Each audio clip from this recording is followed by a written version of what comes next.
examples.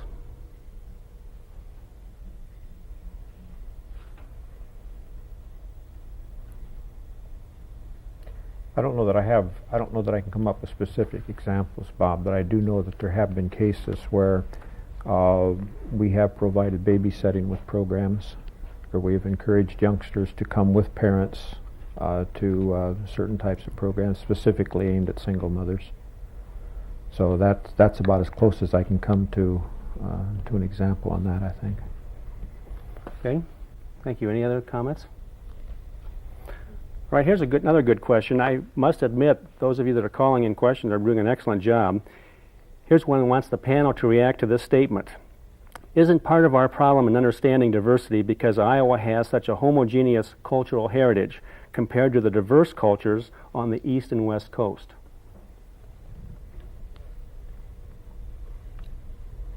I'm not sure if it is homogeneous, although we might think so, because you look at the peoples, you look at the different communities, they're made up of different cultures. Actually, we kind of blend into the cultures and kind of form a unique situation here in Iowa. If you look at many of the Amana colonies, and you look at some of the other places, the Czech communities,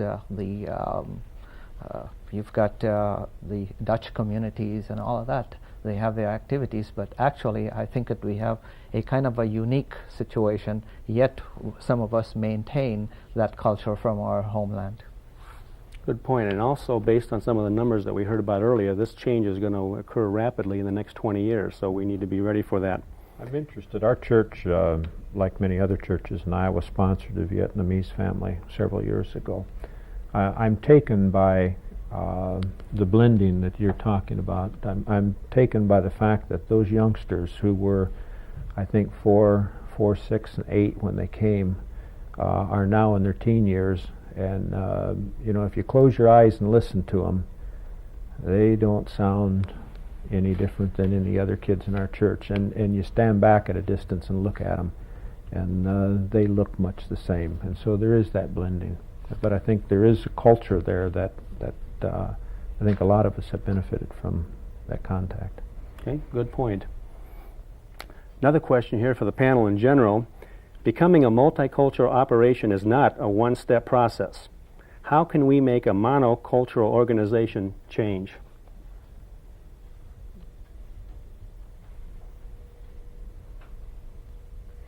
There has to be leadership from the top, which I think you have in place in the extension program. It has to be valued, but also repeatedly validated by actual programs put in place and constant attention to it. It cannot just be assumed to happen once the top person gives his or her blessing to it. It has to have, in Iowa, given our condition here with the low number of minorities, we need to have constant attention. We can't do a one-shot affair such as this programming today and think we've done our cultural diversity thing for the year. Mm-hmm. It must be ongoing. Good point. Is there anything that people in the field can do to help this? You said that it takes the blessing from the top, but what can the people out in the counties do to help this process? One thing that I'd mention, that perhaps counties are even more important to share that value, to share that mission, if you will, that we need to have a more diversity in our programming. Any kind of step that you can take in your counties that would allow the people, the programmers in the counties to get together and say, okay, what steps can we take in our county with the population that we've got, with the clientele that we've got? What are our steps? And really, it's not doing it because it's a law or because it's been pushed down from the top.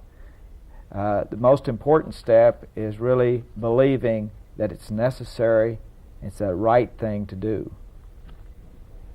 Okay, thank you.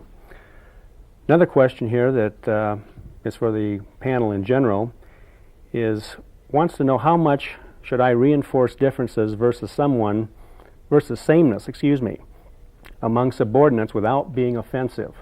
In other words, how do you increase somebody's awareness and make a change without being offensive to them?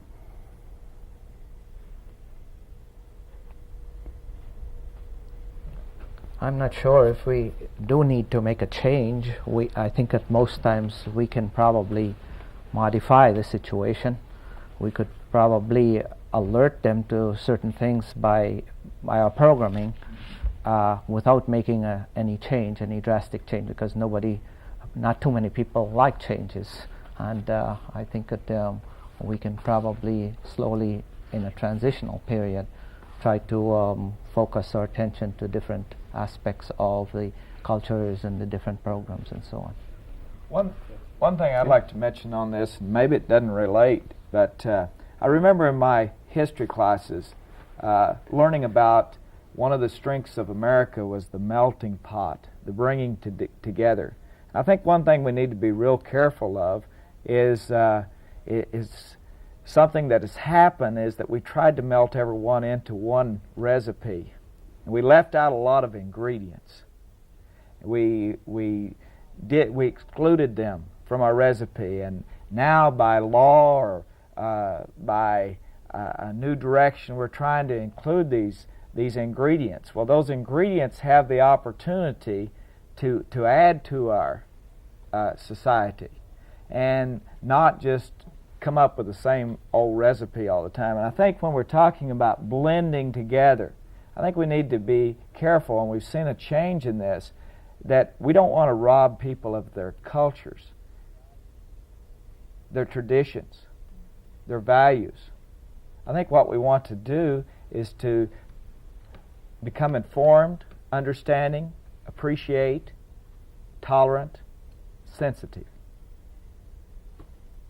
Excellent recipe. But I would add to that that we each need to have respect for that other culture, and we need to recognize the fact that I have a right to be different, and you also have a right to be different, and to try to force us to be the same, or to try to force us to accept the same thing is not where we ought to be going.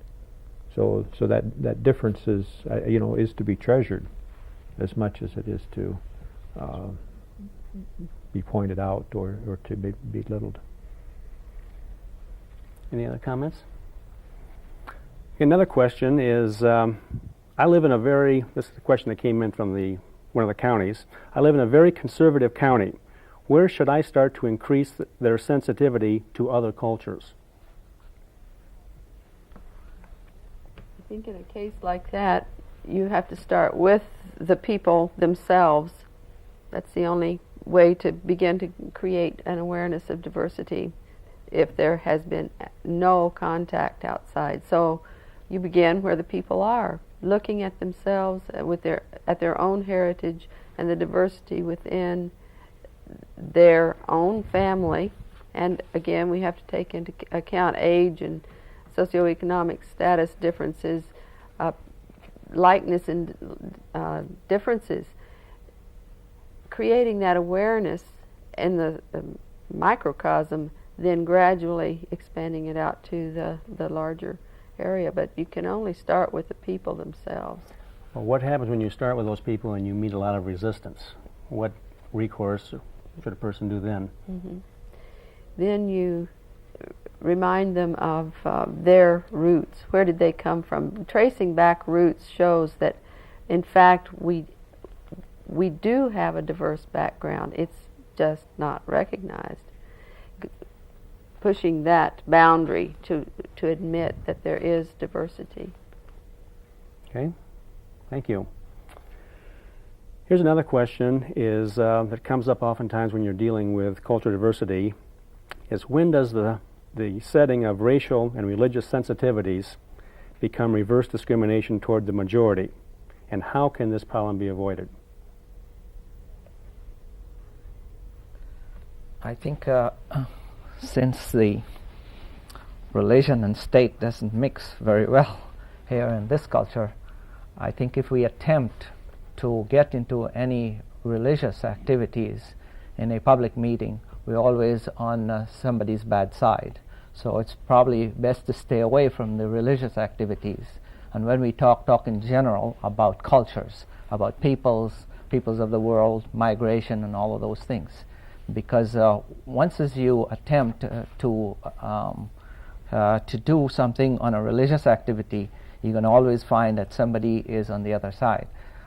And I think that basically in the address I made earlier concerning some of these activities, I just give a few examples, but there are a whole lot more examples that you can find in school system and so on, where somebody is going to be unhappy. And once as you happen to mention something, a particular religious activity, that somebody is going to be annoyed. So in order not to have the reverse discrimination, I think that we ought to be staying away from some of those activities and leave it to the churches and the other organizations. Good idea. Any other suggestions on this? I would like to take a little counterpoint, maybe create some thought and dialogue on this. I think in our concern to avoid just what Mohammed was saying, fear of the conflict, especially in public schools, since that is my area that I work through the university and public schools. I think it's time for us to reevaluate that, because religious diversity is a rich part of this cultural diversity in our country. And of course there has to be very clear demarcation between what a public school is promoting and what it is simply teaching about, and that's a fine line to walk. But we've gone in such an extreme direction of being devoid of any discussion of religion that I think our children are missing out on just knowing about the diversity of religion in the world. And that is one aspect of diversity that we do have here in Iowa that we could at least inform our children about, so they know about our rich religious background in the state. Okay, thank you. Maybe Mohammed? I didn't make myself clear in that particular issue, because I do speak to several schools every year. In fact, I am invited to speak to a particular Des Moines school, Catholic school in Des Moines, on Islam, and I do that every year.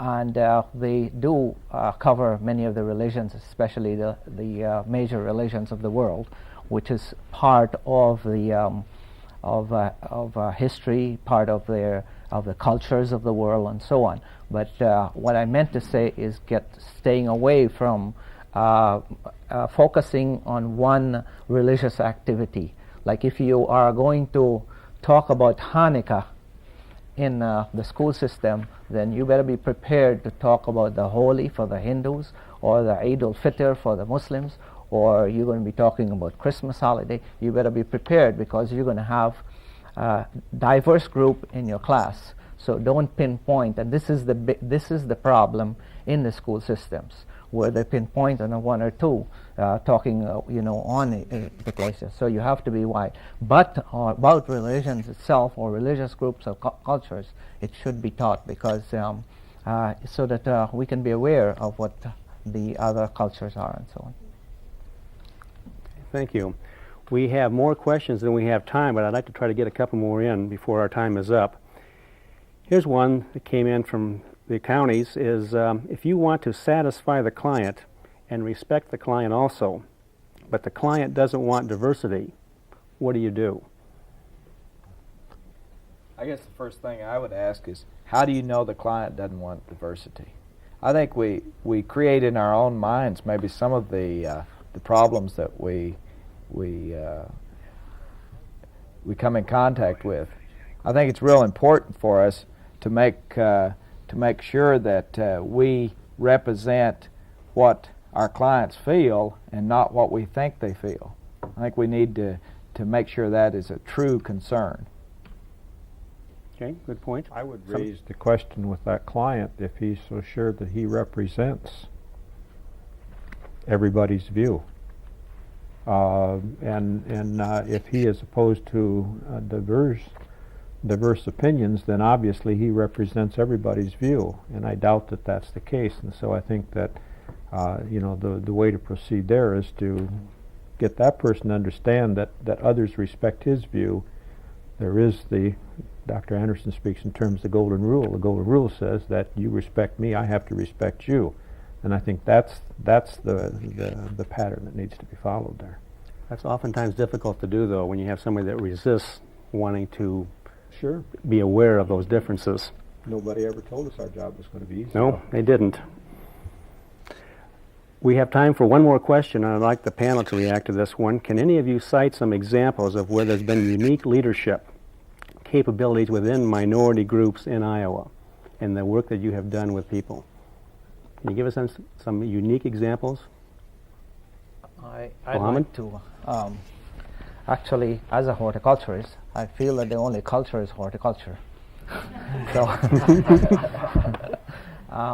but I've participated with groups, and I would say that the Hmong Lao group, which just moved into the Po County area, I've had the opportunity to work with them on farming, and they have raised some horticultural crops for the market, and I've helped them from the beginning of planning and setting out their goals, raising funds from organizations and so on.